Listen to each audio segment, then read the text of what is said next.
kasih. Selamat pagi. Assalamualaikum warahmatullahi wabarakatuh. Pagi ini saya akan membawakan various manifestation of autoimmune disease when to suspect. Ini adalah bahwa bagaimana kita mendiagnosa suatu autoimun di awal kita ketemu pasien.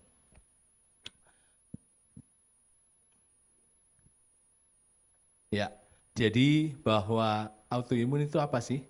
Autoimun seperti tadi dikatakan Dr. Vina adalah adanya kelainan sel efektor kita terhadap sesuatu yang dari luar yang seharusnya adalah punyanya kita atau self, tapi dianggap tidak punya kita atau non-self. Jadi autoimun adalah didahului oleh yang disebut autoimunitas, yaitu terbentuknya antibodi yang dibuat oleh sel B terhadap sel normal badan kita yang seharusnya dikenali, dan juga teraktivasinya sel T dalam hal ini akan melakukan autoreaktivasi, yaitu dia terus-terusan terangsang untuk membentuk berbagai zat yang akan membuat terjadinya inflamasi untuk melenyapkan apa yang disebut sebagai sesuatu yang tidak punyanya atau non-self.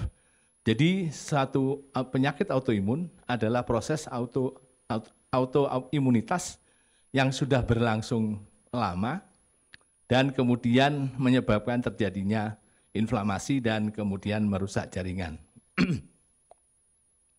Sedangkan prosesnya sendiri sudah dikatakan tadi oleh Dr. Elvina bahwa itu merupakan satu gabungan dari adanya faktor genetik, ada infeksi, ada toksik dari chemical di sekitar kita, maupun makanan, maupun obat-obatan, serta juga keseimbangan dari gut microbiome.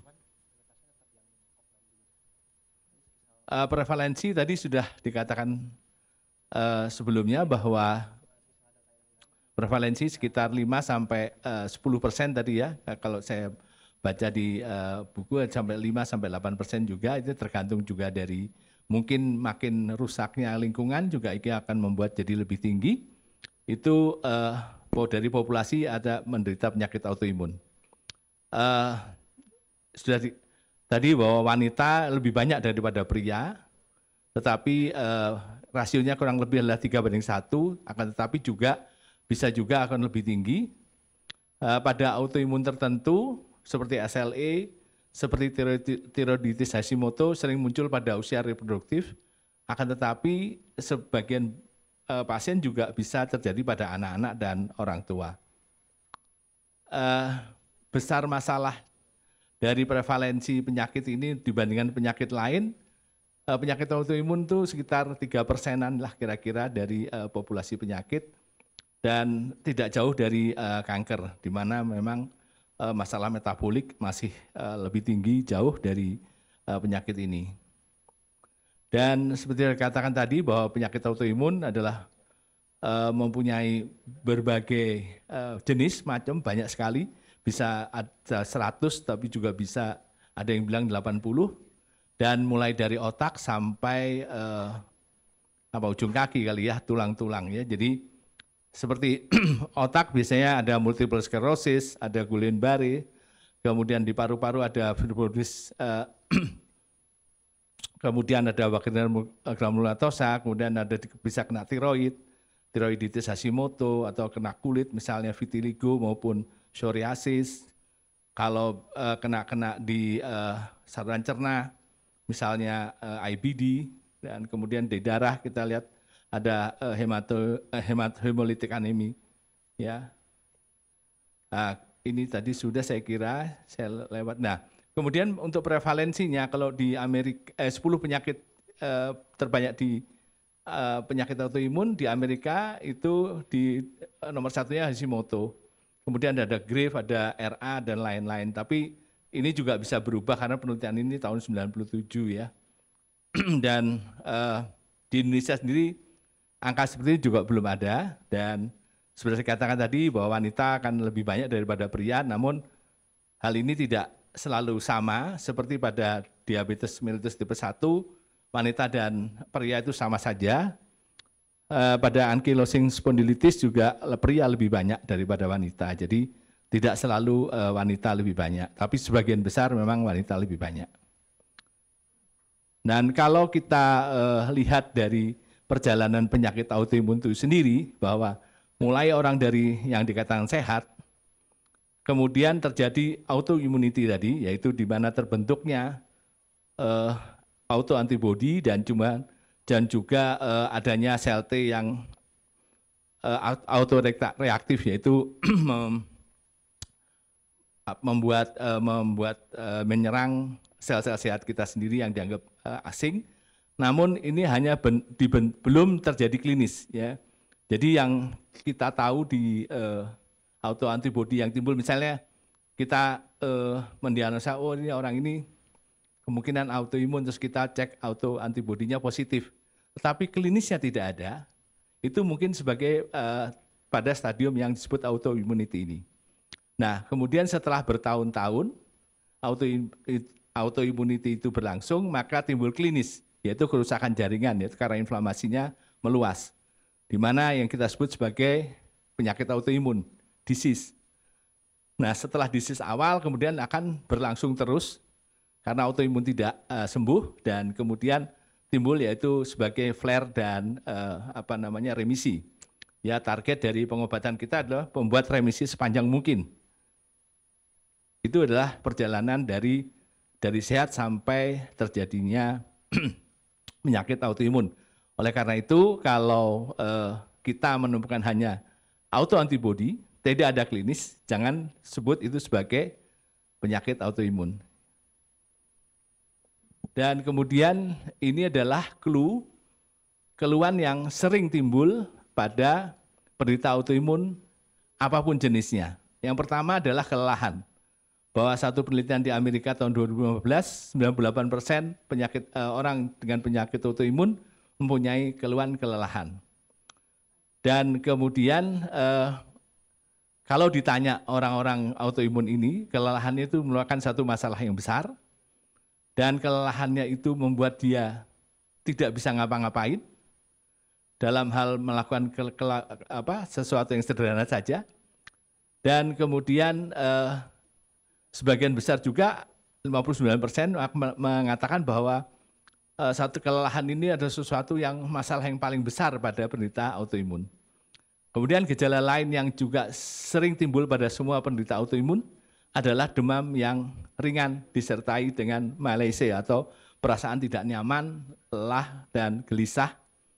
Kemudian dan demam ini biasanya hilang timbul, ya, tidak seperti infeksi, di mana demam itu akan menetap dan mungkin suhunya lebih tinggi. Kemudian adanya nyeri-nyeri otot, adanya nyeri-nyeri sendi, dan kemudian ruam. Ruam bisa macam-macam ruam di kulit yang bisa timbul pada penderita autoimun.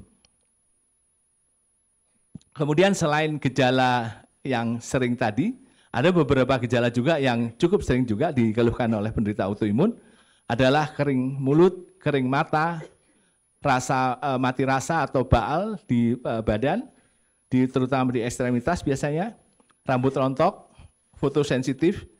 Fotosensitif adalah seseorang yang kalau kena sinar matahari jadi kurang enak, ya. Kemudian perubahan berat badan dan juga diare. Dengan catatan bahwa autoimun ini dipengaruhi oleh bagian tubuh mana yang terkena, dan kadang-kadang variasi keluhan yang seperti di atas tidak semua orang ada, ya. Namun bisa muncul juga belakangan, awal-awal nggak muncul, kemudian belakangan muncul.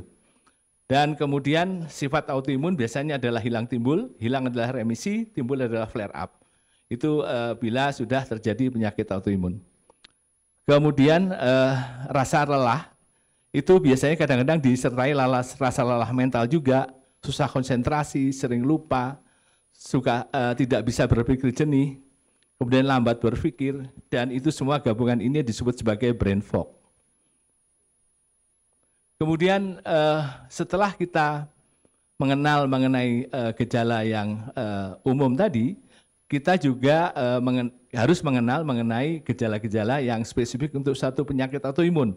Misalnya rheumatoid arthritis misalnya.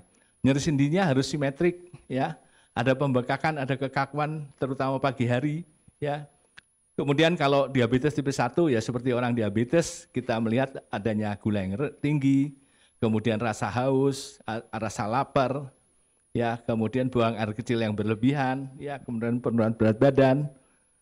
Kemudian kalau autoimun mengenai tiroid, maka ada kelelahan, ada perubahan berat badan, ada keluhan kering kulit, ya. Kemudian multiple sklerosis misalnya, itu ada gangguan koordinasi, ada kelemahan, dan ada gangguan penglihatan.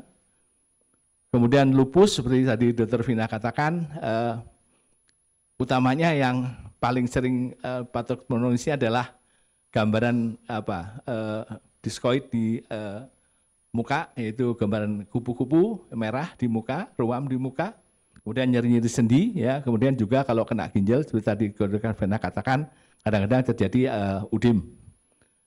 Kemudian ada multiple sclerosis yang akan menyerang kelemahan otot. Kemudian juga ada gangguan penglihatan. Kemudian ada anemia hemolitik, itu adanya kelemahan, kelelahan, kemudian ikterus, kadang-kadang pucat, ya. Guillain-Barré, adanya kelemahan otot yang progresif. Kemudian Graves kita tahu mengenai tiroid, di mana dengan tanda-tanda Graves, nadi cepat, cemas, kemudian kadang-kadang ada esoptalmus, dan kemudian autoimun pada kulit, yaitu disebut psoriasis, itu ditandai dengan timbulnya kulit yang menebal, ya, kemerahan, dan kadang-kadang juga gatal, ya. Sudah dikatakan tadi bahwa kita juga harus mempertimbangkan lain adalah faktor resiko timbulnya penyakit, yaitu kalau kelamin, jenis kelamin, maka perempuan umur 15 sampai 44 adalah paling sering terkena penyakit autoimun. Kemudian juga yang penting juga riwayat keluarga, bahwa apabila ada satu keluarga yang kena, biasanya ada keluarga lain yang beresiko kena lebih tinggi dari yang lain, ya. Kemudian lingkungan yang tidak bersih, misalnya zat kimia, kemudian asap rokok, kemudian infeksi bakteri dan virus, yaitu COVID seperti katakan tadi, yang ditenggarai juga merupakan penyebab dari timbulnya penyakit autoimun. Dan kemudian juga paparan sinar matahari yang berlebihan.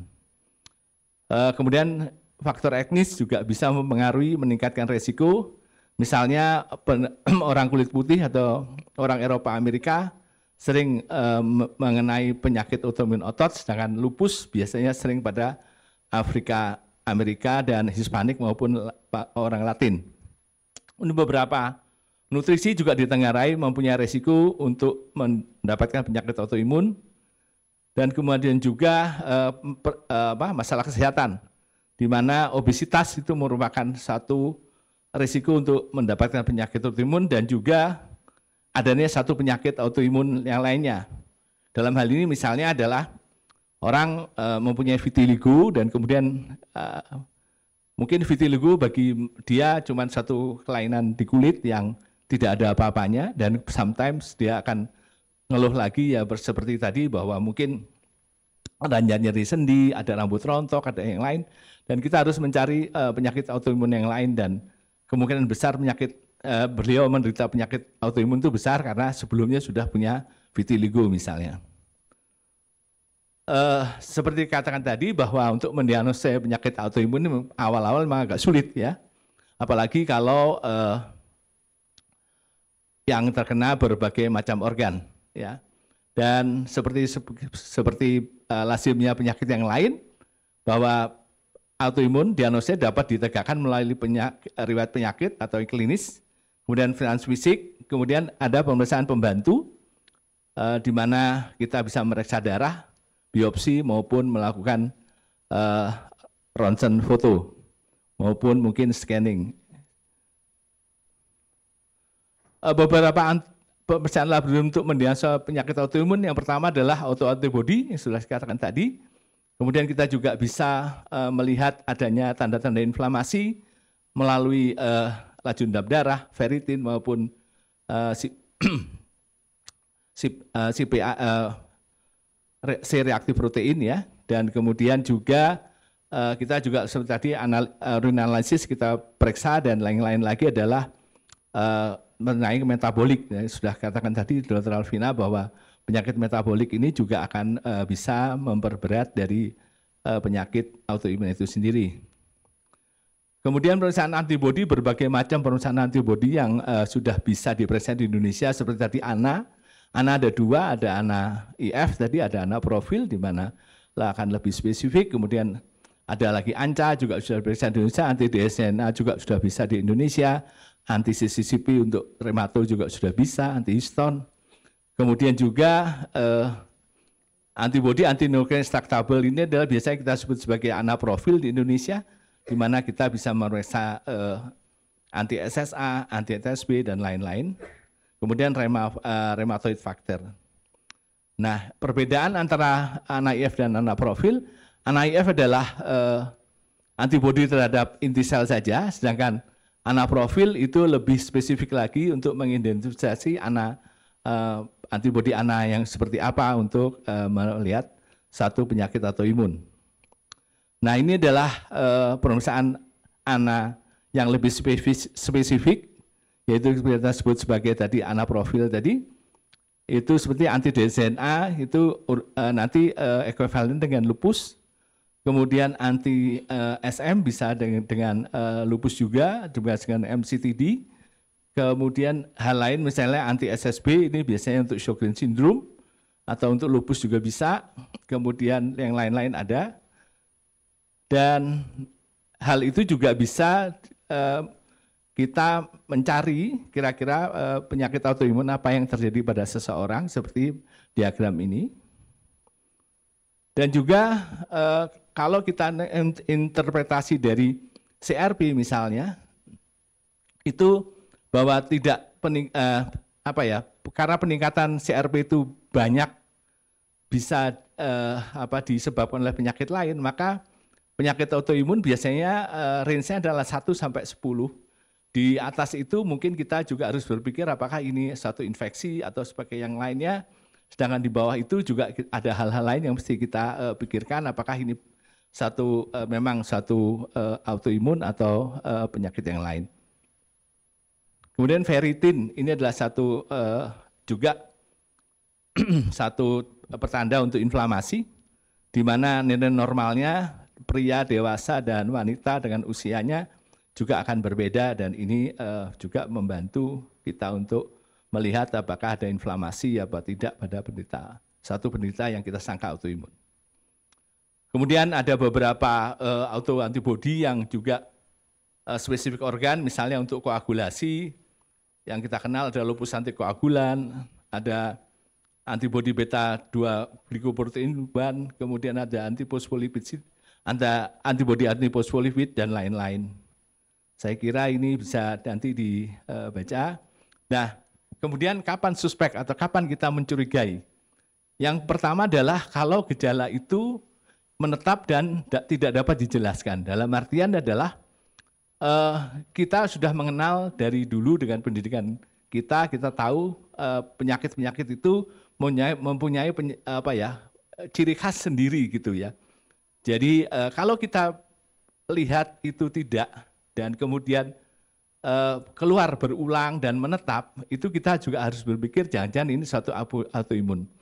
Kemudian kalau kita anamnesis lagi di keluarganya ada yang menderita penyakit autoimun, menambah lagi kecurigaan kita bahwa pasien ini autoimun.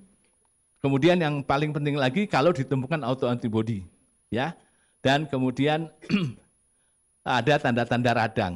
Nah, keempat ini adalah satu clue untuk kita lebih mencurigai bahwa pasien ini menderita satu penderita autoimun.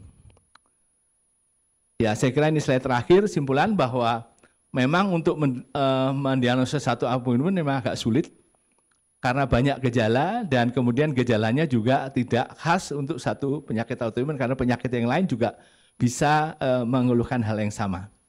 Akan tetapi kalau kita melakukannya dengan baik, kemudian kita mendapatkan anamnesis di mana anamnesis gejala autoimun umum seperti misalnya rasa lelah tadi dan lain-lainnya tadi, kemudian ada keluhan klinis sistem organ yang terkena, kemudian ada faktor resiko dari keluarga, ada tanda radang, ada autoantibody, dan kemudian kita tambahkan misalnya pemeriksaan radiologi, entah itu foto ronsen, entah apa, dan atau kalau perlu biopsi pada tempat lukanya atau tempat kelainan kulitnya, itu juga akan lebih bisa membantu kita untuk menegakkan diagnosis. Saya kira itu yang bisa saya sampaikan. Terima kasih. Assalamualaikum warahmatullahi wabarakatuh.